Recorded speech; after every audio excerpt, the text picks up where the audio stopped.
I'm Tom, your friendly neighborhood atheist, and I'm here with Heather Henderson and Emery, and we are getting ready for Gateway. That is Woohoo! Gateway Reason in St. Louis. Heather and Emery, what would you say you are both well known for? I mean, Heather, I've spoken to you before when I had my other show, but give us an idea of what you're known for. Well, when people see me, the first thing they do is look at my chest. Well, you are female after all, so. That's not what I mean. I mean my tattoo. I'm down here, guys, okay? Just saying.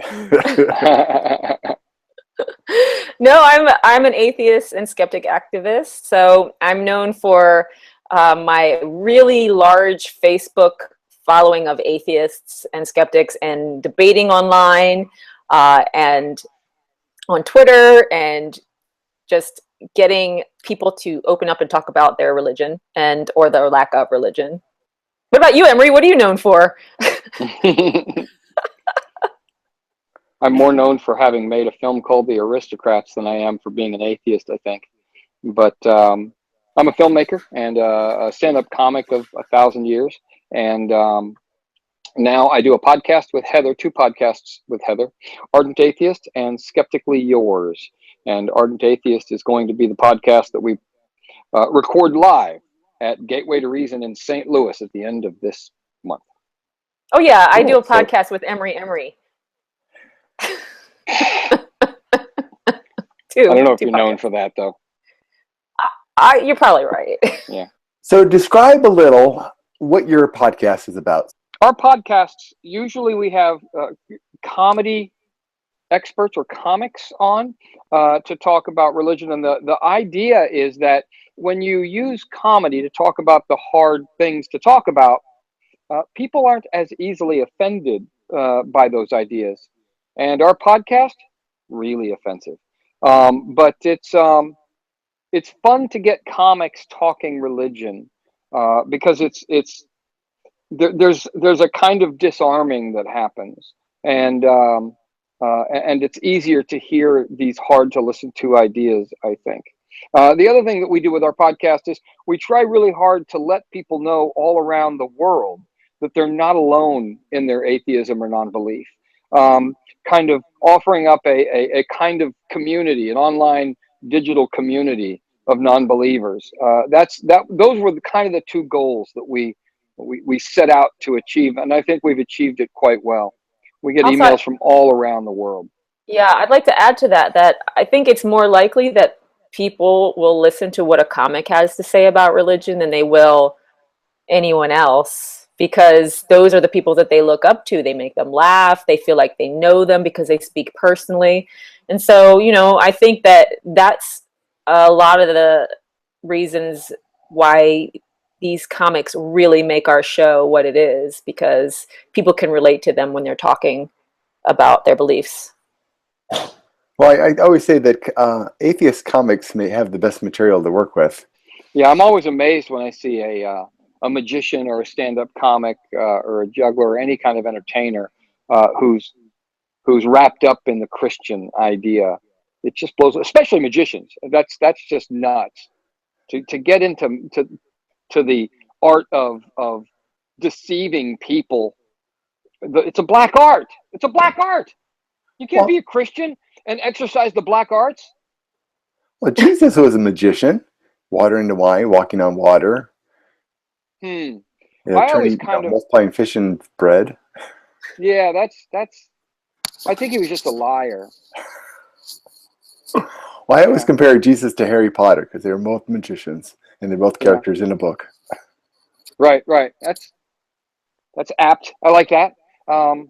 It's interesting. If there was a guy that walked around in sandals and actually pulled off the walking on water trick and fooled, at the bare minimum 12 distuples, then I suppose he was a magician. But at the end of the day, I don't even think that happened.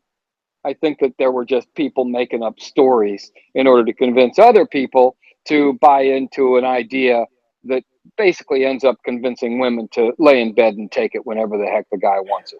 Because what I keep seeing is, it kind of blows my mind. I grew up with a lot of really, I don't know, agnostic minds, right? People that just didn't care about religion. I grew up with this, and I was born in '63, and I was running around with friends in the '70s and '80s, and religion wasn't a thing. It didn't matter. It seemed like it was waning, And now, I'll make up a number to illustrate the point. 80 to 90% of those folks that I thought would never become religious are they're wrapped into it. And Yeah. a friend of mine once said, this friend of mine's an atheist, and pretty well known guy, actually. He's an actor, and he once told me that religion, the Jewish faith that he and his wife put their children into, right, school and all that. He said, I just took my son to a bar mitzvah, and this room full of other Jews was saying, we got your back. You're okay. We're going to get you through this world. We're going to help you out, And he's like, I don't know how to parent. So that works out great. What am I going to tell these kids? This system is awesome. And that's the problem. Well, that's one thing a religion has always had that atheism has lacked is community. But I think that's changing now. It is changing slowly, but unfortunately, there's a lot of infighting. A lot of people, there's a lot of people who think atheism needs to present a particular face. You have to behave a certain way. You have to have a certain viewpoint on religion. And when you fall outside of that, they jump all over you like, you're a pariah. God forbid you should suggest that atheism is anything like religion, and people will vilify you. It's crazy. Yeah. And I guess we need the atheist inquisition to set things straight. Isn't that the process? Isn't that what we're supposed to do? We have to burn them at the stake for believing in God. Yeah.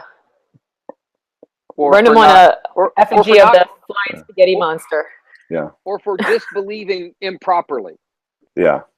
I mean, it's silly. People are, and I guess there's so many people that were traumatized by their religious upbringing that want nothing to do with church or anything. And those that miss the community and want the community that church offered, but in a way that, isn't about religion. They're like, oh, that's atheist church. I don't, that's terrible. Like, well, no, if some people need it, let them have it. I don't see what the big deal is. But unfortunately, some people do see a big deal out of it. And that's one of the reasons why atheism doesn't really take hold is people are afraid to lose the community. And those who try to find community get, harassed for it. Yeah. But eventually that will change. Hopefully. And, and that's why we have things like conferences. Conferences are a fantastic way, and they're not like church because you only go a few times a year if you're lucky. I've met both of you at conferences at PastaCon last time. Yeah. And this is a fantastic way to meet like-minded people. And you go to one conference, you meet a bunch of people, and you go to the next one, and it's like visiting old friends. You just have this instant bond with people that it's kind of unbelievable. And I go for the community. That's why I love going. I mean, we do go and do our podcast and that sort of thing, but the appeal is hanging out with like-minded heathens. It appeals to me significantly. And personally, I'm not a big lecture person. Like, I don't really go and sit and listen to the lectures. It depends. But my favorite thing to do is hang out in the hallway, before and after the lectures and during breaks and coffee and dinner and hanging out with all these people I see online and I may not get to see but once a year. It's wonderful. It is a fantastic opportunity. And St. Louis is a nice central location that everyone should be able to get to relatively easily. But it's easy to get to, and this conference Thomas is only charging $50 at before I think it's $60 at the gate, so to speak. Great. And for a 3-day conference that is packed to the gills with not only speakers but entertainers, people doing podcasts and singers and magicians if you count Matt Dillahunty and comedians. So I mean, it's got it going on. For $50, if you're only able to make it for one day, it's still well worth it. And this is going to be I don't know how It's going to be from sun up to sundown, packed with I'm looking forward activities. to it. Now, you've been to many of these kind of conferences. Is there anything in particular about this one that you are looking forward to?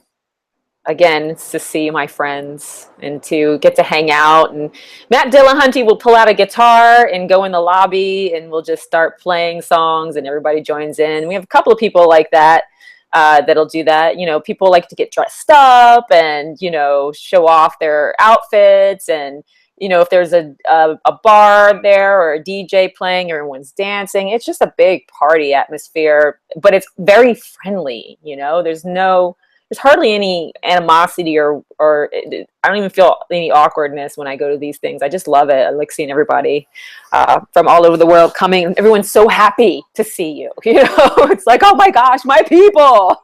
So it's just my favorite part of the whole thing. And Emery, what about you? I'm looking forward to flying in a helicopter with somebody. Yeah. Somebody. Apparently, we're going to be celebrity guests on helicopter rides. So I've never been on one before. Wow. It's a great way to die, honey. It's a great way to die. Yeah, Thomas is having, not only is he's having a raffle for helicopter rides, and of course all the speakers get to go because they're special, but he's having a $20 raffle for helicopter rides. There's going to be a cosplay dress up. I don't know if it's a party or if that's just going to be part of it. Now, are you going to be doing your podcast during the day or in one of the evenings? It's just one evening. I don't know. I don't know when he's scheduled us, but we're on the stage on one particular evening or afternoon. I don't know, and we're just going to do an hour and a half podcast. And we're not sure who the guests are yet. When we do podcasts at conventions, we usually get there and then we talk to people to see who's available, who's, you know, various speakers that are available, and I've never had Matt Dillahunty, so I'm crossing my fingers that I can talk Matt into doing it. Well, Heather and Emery, I really appreciate you sitting down with me and talking to me about Gateway to Reason. Just a few weeks away, and I'm really looking forward to seeing you again. I'm Tom, your friendly neighborhood atheist, and this is Getting Ready for Gateway, and we'll hopefully see you soon. Bye. Bye.